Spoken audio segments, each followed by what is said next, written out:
So this is our garden, September, second week of September, 2013. This is what I like to call Garden A. Our broccoli, you can see, has little shoots still growing out of it, but all the crowns have been harvested. There's beets trying to peek out of it.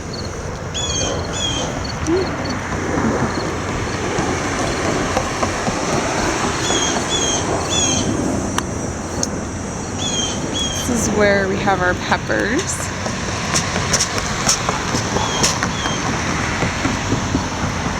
The cherry tree is a little unexpected helper. Cherry tree, cherry plant, cherry tomato plant. Our peppers haven't done so well. You can see they're itty bitty.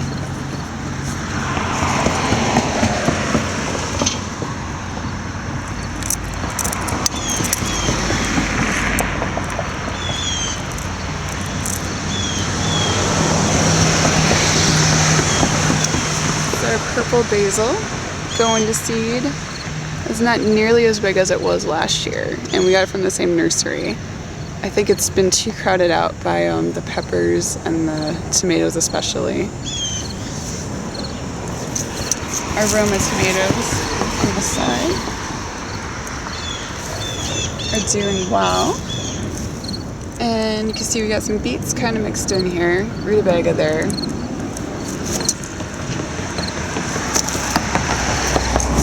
And lots of tomatoes.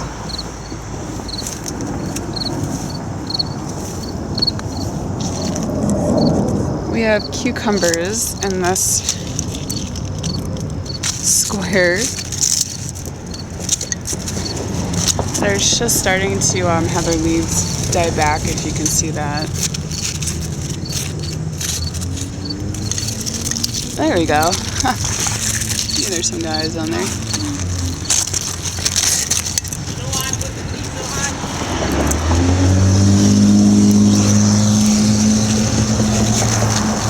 One I think is ready to pick. You can tell it's yellow.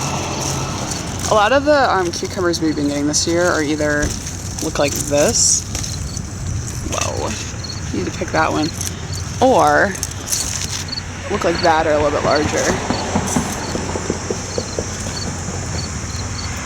They're great for salads and for using in smoothies, but not a lot else.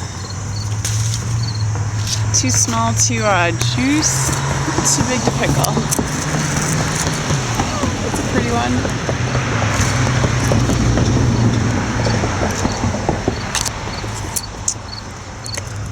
We have some broccoli in this square and over here as well. We had cilantro in the middle, it's gone to seed. That one was kind of self-seeded.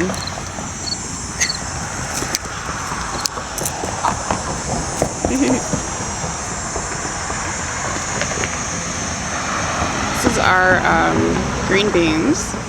Most of them are purple potted heirloom ones I got from Seed Savers. They're really cool because they turn green when you cook them. So you can tell the leaves are starting to die back. It started to produce less about a week or two ago, I'd say. It was really producing almost more than we could handle. We've been giving out to everybody we know. Oh, there's a green one. They're usually a lot larger, the purple ones, but they've actually been a lot smaller, slower to grow. There's one I forgot about. And if you look over on this side, we have the same thing.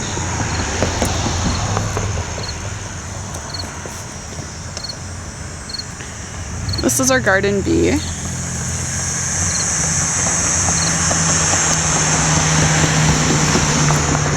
have cucumbers on the side as well. Holy orange cucumber. Oops. You can tell I've been neglecting the garden for a minute. Again, some, you know, a little on the larger side ones, but not really huge. Unless these little ball type ones. Another guy probably needs to be picked.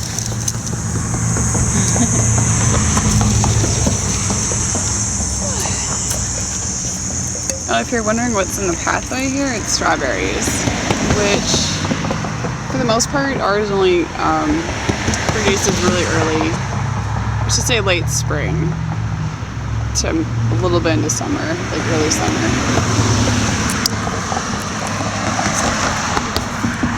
We have kale here. I only planted 3 in this row and they have done awesome. And they're huge. And that's in 5 square feet, so I actually would suggest giving your kale more than a square foot for sure. We have tomatoes everywhere and carrots. And marigolds. I thought that none of the marigolds we planted grew, but I actually think some of them I pulled out thinking they were weed. In hindsight, I just discovered this recently. Literally a week ago I walked up and was like, wow, marigolds, I didn't even know. This is some more of our kale. You can tell if you look in the middle, it starts to get a little leggy.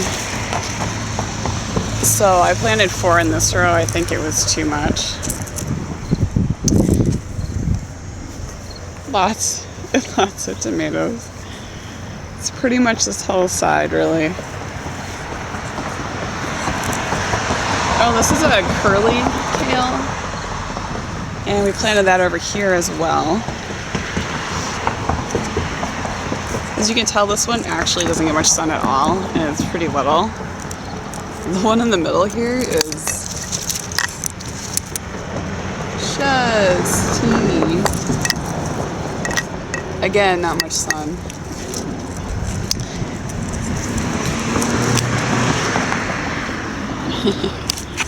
And this dino kale is crazy leggy.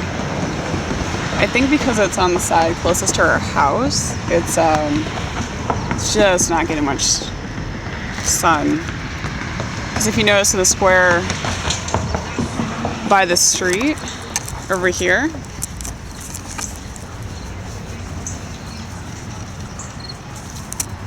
the kale is much more lush and big. So I think it gets a lot more sun over here. And that's it for really our main garden. We have a few plants in the front here. This is our stevia plant. We've had this for a few years at least. I planted it in a larger planter because it always seems like it needs a ton of water, and I was hoping that it wouldn't need as much. And it still needs a ton of water, but it did get bigger, so oh well. I think the leaves are starting to go on that. I need to harvest that as well.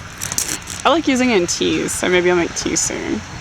Our mint, I started a few months ago because I couldn't get it to grow at all, and I had really given up on it, and just out of the blue started growing in the container that I gave up on. So you never know. Same with the cilantro here. It's just starting to make its way. This is a rosemary plant. I actually bought this from a nursery, and it's doing really kick-ass. I have it in a fairly small container, so I really should probably replant it. Hoping to have a really cool Christmas tree out of it in a few months. We'll see. This is our purple basil, same as in the front. This one I direct seeded myself though. And the leaves, you can tell, are kind of green. Forget why that is, but I don't know, we'll see if it turns purple again. I forget how that works, if it does or not. I've grown purple basil for a few years now, but hard to remember the details every year to year. This is all of our strawberries in the front, which again are not producing yet. They've already are pretty much done for the season. And then we've got chives, which look like overgrown grass right now, but in the spring they're really pretty. But you could still enjoy some of the chives. Some of them are dying off, but a lot of them are green.